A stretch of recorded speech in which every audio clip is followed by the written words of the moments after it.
The common theme in all this is my good sense says not to stay. Mm-hmm. This is not good for me. This isn't healthy for me. That's the common theme in all of these.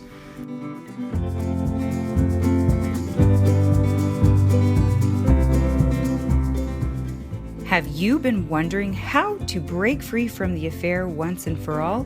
Now's the time to take back your life, your emotions, find happiness, joy, and fulfillment with your marriage. HealingBrokenTrust.com is the place where you can find resources to take the healing journey to the next level. You'll find incredible resources for every stage of your affair recovery journey. Connect with our team of qualified affair recovery therapists who stay current with the ever-growing, ever-changing affair recovery research that's available to help you heal wherever you are in the process. Take our home study course focused on helping you communicate and express yourself in a way that gets you what you want. You can also book an incredible one-on-one intensive retreat where instead of dragging out the pain over months or years, you can condense the time it takes to heal in just a matter of days using scientifically proven methods that work to help couples lower their guard, let go of the fear, melt the anger, and experience each other at a deep emotional level you may have never experienced before. So what are you waiting for? Go to HealingBrokenTrust.com. But don't take our word for it. Read the client letters and listen to the reviews on the HealingBrokenTrust.com website. So go to HealingBrokenTrust.com and we'll talk to you soon.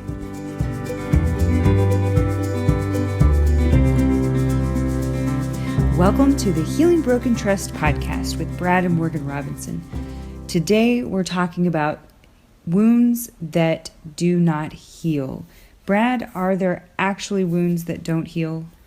Morgan, I would say yes, but they are very limited circumstances, very limited situations.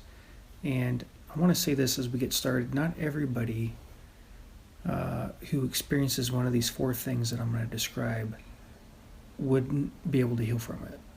You know, some people would be able to heal from it. It's very individualistic.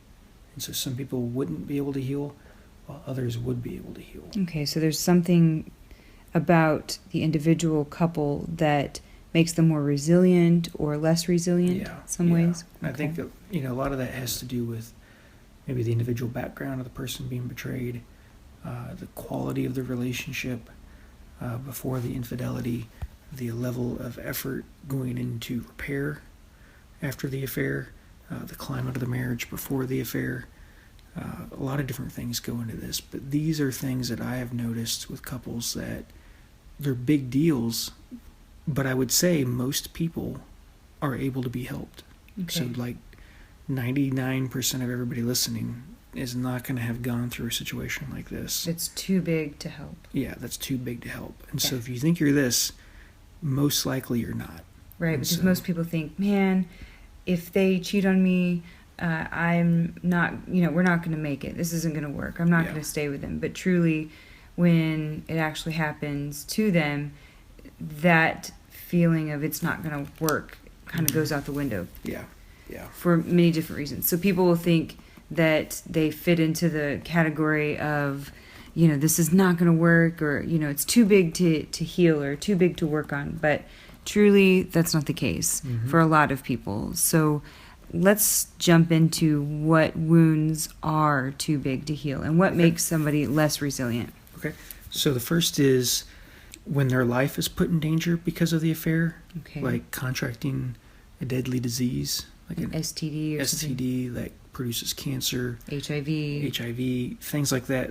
Those can be, not always, but can be a situation where the person who's betrayed just says, I can't do this. You were so reckless and careless, and you knew about it, and you didn't tell me. Yeah, you did it anyway. Yeah, it was just very selfish or whatever. Like you may have contracted this before we ever met, but you never told me about it.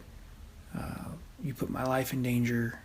You put other people's lives in danger. I just can't be with somebody that way. It's a type of betrayal that is just too much for some people to handle. Yeah. Second is abusing a child sexually. That is a wound that most people Most people just can't. Yeah, it's not something, you know, and honestly, you got to ask yourself, should I even do that? Should I even stay with them? Yeah, should I even stay with somebody that has abused my child sexually or hit on my child, maybe my stepchild? And so... So made advances towards them. Maybe they didn't actually have sex, but they made advances. Yeah, that's something you have to look at and think about. But that is a wound that people sometimes I've seen really struggle with, like, you know, what am I doing here? I'm betraying my child by continuing to stay. Yeah, that makes sense. Another wound that makes it really hard to heal is being betrayed in a short relationship. Oh, okay, so they haven't had enough time to really establish a bond or a real deep closeness. Yeah, being betrayed like within probably the first 2 years is going to very often lead to the affair ending the relationship. Okay, so because you're not really totally attached to that person. You're becoming attached, but within a short while, within a short period of marriage, short period of dating, for a lot of folks, is going to be a wound that doesn't heal. Because the common theme in all this is, my good sense says not to stay. This is not good for me. This isn't healthy for me. That's the common theme in all of these. And so I would say the fourth thing is getting stuck in a negative cycle of not being able to really get what you feel like is the truth. This is tricky because I'm not a human lie detector. I don't know when people are being honest and when people are being dishonest. Right. I really don't know. Sometimes we use a polygraph examiner. He is, I think, very good at what he does. I trust him. Sometimes he has somebody comes in who he thinks, you know, is acting innocent, but in reality, the polygraph says they're not innocent. That they're not telling the truth. Yeah, and so people our human trust, or let me say that differently, our human ability to judge whether someone's lying or not is about 50-50. Like, you just don't know. And so... if someone feels like their spouse or their partner is not being completely honest, then that would be a situation where people get stuck in. They get stuck, and it's very hard to mend that. Because then, how do you repair that? Like, I need you to be honest. I need you to tell me what you did on that night. Whether they are actually being honest or not. Yeah. And that's an unfortunate situation, especially if you're being honest. Because it's like, there's not a whole lot of reassuring you can do. Right. I mean, you got to like start looking at other things, other caring behaviors, and other things you can do. But you've got to. It always starts with honesty. Yeah. But not everybody is gonna put their feet down, you know, dig their heels in, and say, "I got to have the truth, no matter what." Some people, you know, want the truth and need it, but you know, not everybody has this "if I don't get it, I'm done" attitude, and that really causes them to shut off. A lot of people can get by not getting the full story and the full truth, but once somebody says, "I need it," you know, they really need it. Yeah, and when they really dig in and they really go for the truth. Yeah, and sometimes folks like that who really need the truth and who really dig in and, you know, I gotta have it, and they make it a more important thing. They've been hurt before in the past by maybe a previous spouse or in their childhood. They had key people in their life, key attachment figures in their life that they couldn't really trust. And so getting the truth is a way to, I need to know I can trust you. Yeah. I've been burned by all these other people, but I need to know I can trust you. And so I'm really sinking my teeth into this one. I'm not going to let this go until I know I get the truth. Right. And so... but knowing that they have the truth is kind of the catch. But they may not really believe that they even have it to begin with. Right. No matter what. Yeah. Which is kind of what I think you're saying, because everybody needs the truth, but these particular individuals are so enamored with getting the truth that they're so afraid that they don't have it, even when they might actually have the truth. Yeah, and I have no way of knowing if they do or they don't. You know, I just don't know. Obviously, there's always common sense, there's always logic, you know, that kind of thing, but I don't always know, and people don't always behave according to common sense and logic. Right. So that's the fourth thing. The fifth thing is the one who's been betrayed have a history of cutting people off. Is that how they've done relationships in the past? Have they cut a parent off in the past? Have they cut off friends? Have they cut off other people? And here you are, like, you've injured them, they've been betrayed. There may be a good chance that they're going to cut you off. in that sense, it's a wound that can't be healed. So you're saying that the person who's been betrayed cuts off the betrayer?